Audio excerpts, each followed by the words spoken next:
Hello, everyone, and thank you for joining us this evening. My name is Brenna O'Neill, and I'm the Director of Education here at Test Innovators. Today's webinar is focused on the ACT, everything that you need to know about this test. If you have any questions as we go through the webinar, feel free to type those into the Q&A, and I'll get to as many of them as I can. At the end of the webinar, if there are any we don't get to, we can also send out responses to those questions along with the recording of this webinar to everyone who's registered. With that, I'll start with a quick introduction to who we are here at Test Innovators. We have a leading test prep platform and have helped over 100,000 students prepare for their standardized tests. From our experience with all the students, we've learned that standardized test taking is a skill, and technology offers the best possible solution for helping students prepare. We've built through our time many strategies to help students through the preparation process, and those come from knowledge from admissions departments, feedback from the students and tutors that use our system, and also from data that's collected about students' practice and what's most effective. With that, let's talk a little bit about our agenda for today's webinar. We'll start with an overview of the ACT. I'll talk about the test structure, each of the sections, as well as scores. And then we'll launch into some general test strategies as well as some section-specific strategies that are helpful for all students as they're going into this test. As you probably know, if you're here at this webinar, the ACT is relevant because the scores and the essay, which is optional, are used by college admissions departments. The test can be taken multiple times. There are 7 dates each year that you can take the test. You've probably heard a bit about some of the changes that have been made to the ACT recently, which allows you also to do section retakes and also have a super score using your best section scores from each time you've taken the test. What this means is also there are 2 formats for taking the ACT now available. You can take it on paper, or for those section retakes, those are all done on computers. And so students now should be thinking about computer-based testing and practicing to take a test online. The structure of the ACT is that it starts with the English test, which is 45 minutes and 75 questions. Then students answer math questions, 60 minutes, 60 questions. Then there's a 10-minute break. And then you come back to the reading section, which is 40 minutes and 35 questions. Then the science section, 35 minutes and 40 questions. Then for any students who are staying for the essay, there's a 5-minute break before they do that writing part of the test. So let's talk a little bit about each of those sections, starting with the first one, the English section. On the English section, all of the questions are multiple choice questions with 4 options for answer choices, A, B, C, and D, or F, G, H, Q, H, J. The topics on the English section, all of the questions fall into either usage and mechanics questions or rhetorical skills questions. So usage and mechanics questions are generally things that have to do with correctly joining sentences, using punctuation like commas, dashes, and colons correctly, conjugating verbs correctly, so having the right verb tense and form. And then rhetorical skills has to do with how a passage is put together. So that will have to do with your transitions, whether or not you should add certain information there, what the best topic sentence would be, how to be concise with language, things like that. And on the English section, you have 5 passages and there are 15 questions each. The next section we'll talk about is the math section.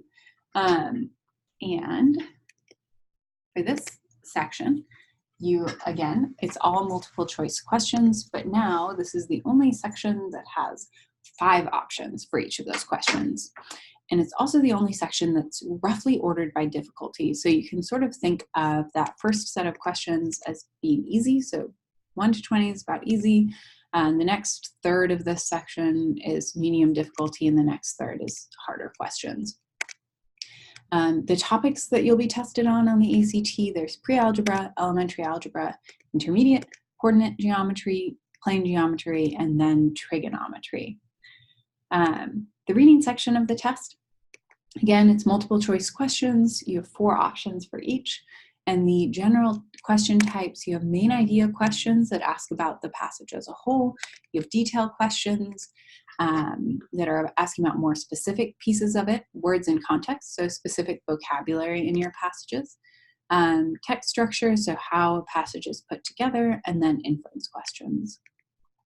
And the topics of those passages, there will be a fiction passage, there's social science, which will come from psychology, sociology, or education generally, humanities, which might be the arts or media or philosophy, and then natural science, which will generally be biology, chemistry, or physics, so occasionally less common science subjects you might not have seen as frequently in school.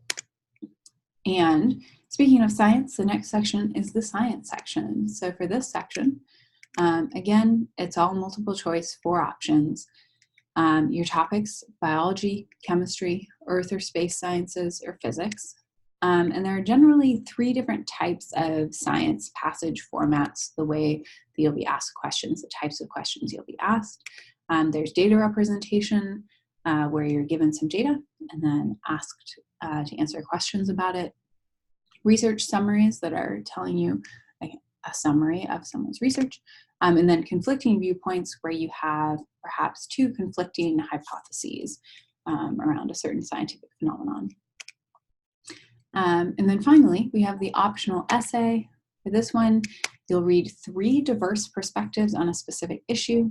And then what you'll be asked to do is evaluate the perspectives, take your own position, and then relate your position to those that are given to you. So what it looks like is this, where you have these 3 perspectives on the same issue, and then you're asked to write an essay related to those perspectives.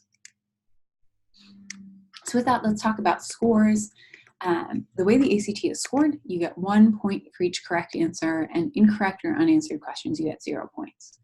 And then your total score will be a number from 1 to 36. And that's an average of your section scores for the 4 main multiple choice sections of the test.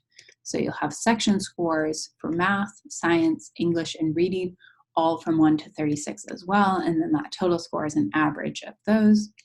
And then if you do take that essay or writing section, you'll get a score from 2 to 12.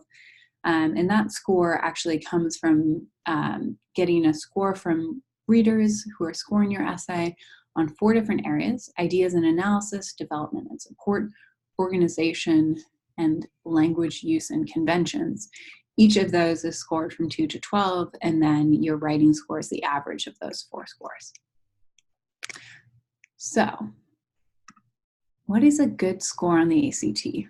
This is very dependent on what your goals are.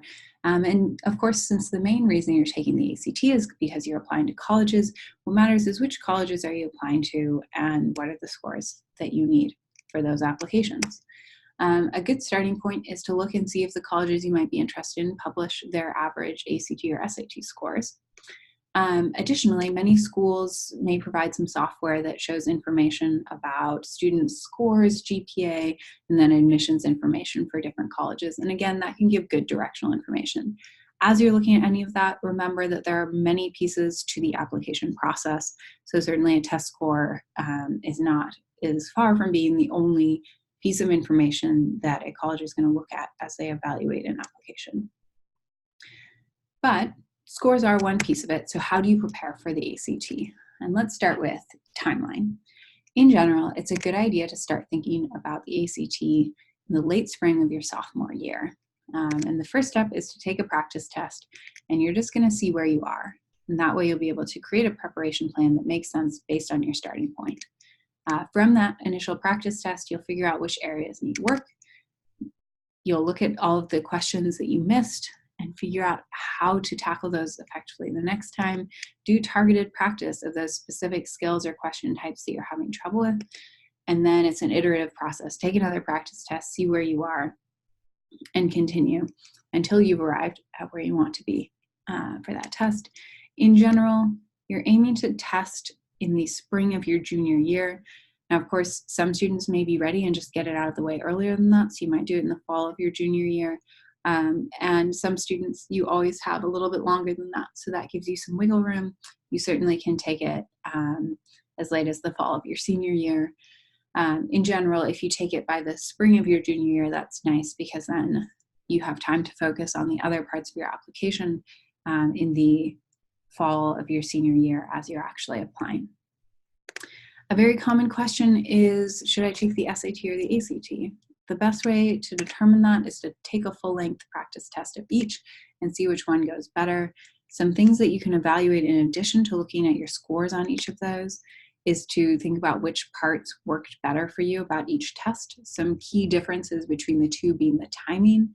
The ACT tends to be a faster paced test than the SAT. The SAT has grid-in questions, though, which the ACT does not. So where you do not have a multiple choice option, you have to actually come up with the answer and then grid in the number that's correct.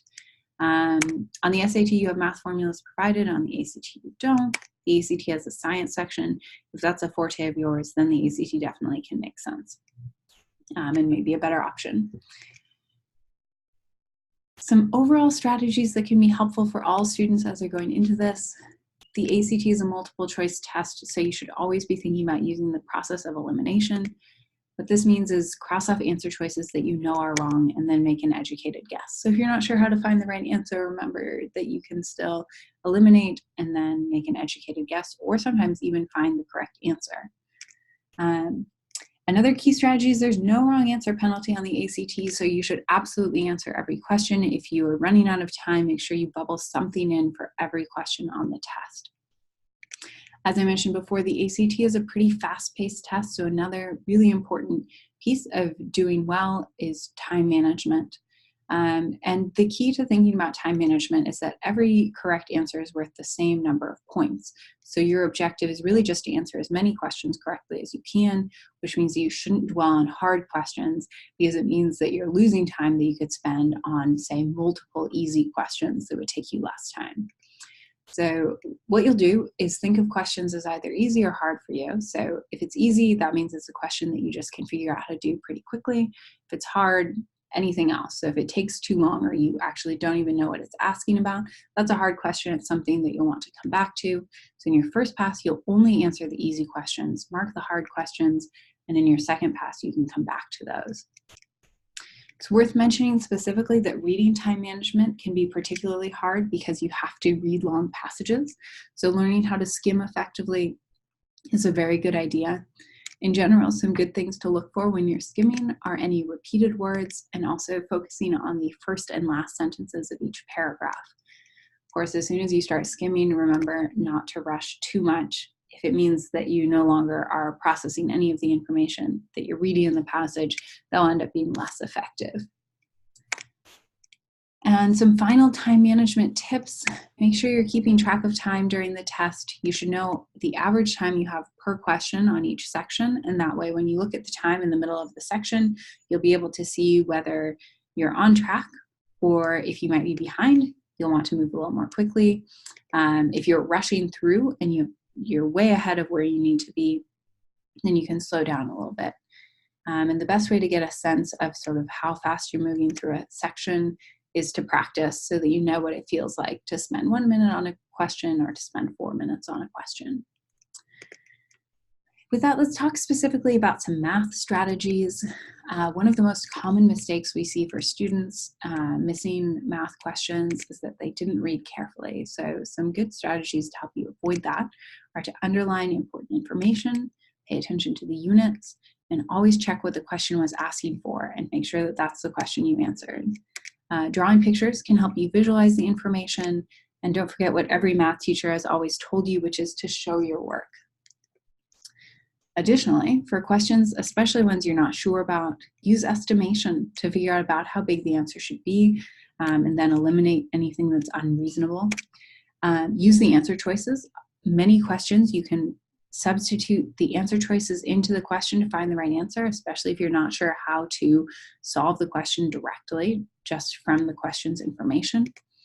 And if you're looking at a question that has a bunch of variables, oftentimes you can substitute values for those variables, and it will help you to make the problem more concrete and figure out what the correct answer is.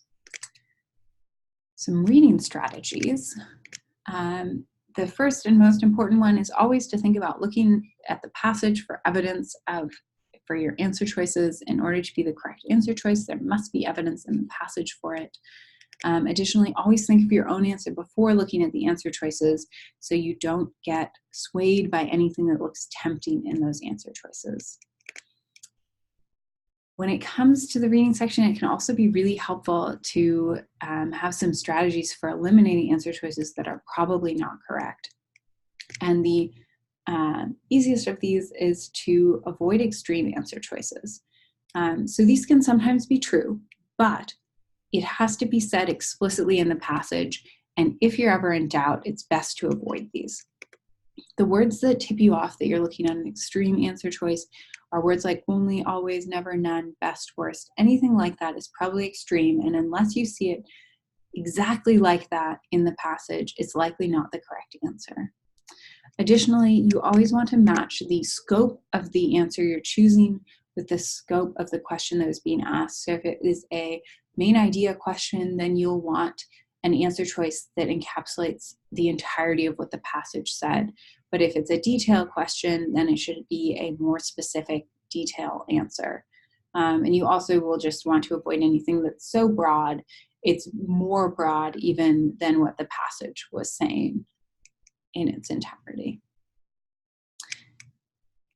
As you're preparing for the ACT, please don't hesitate to reach out if you have any questions or there's anything we can help with as you're going through the process. You can go to our website at testinnovators.com/ACT or contact our support team by email or phone with this contact information. With that, thank you again for joining us this evening. Good luck with the preparation process, and have a very good night.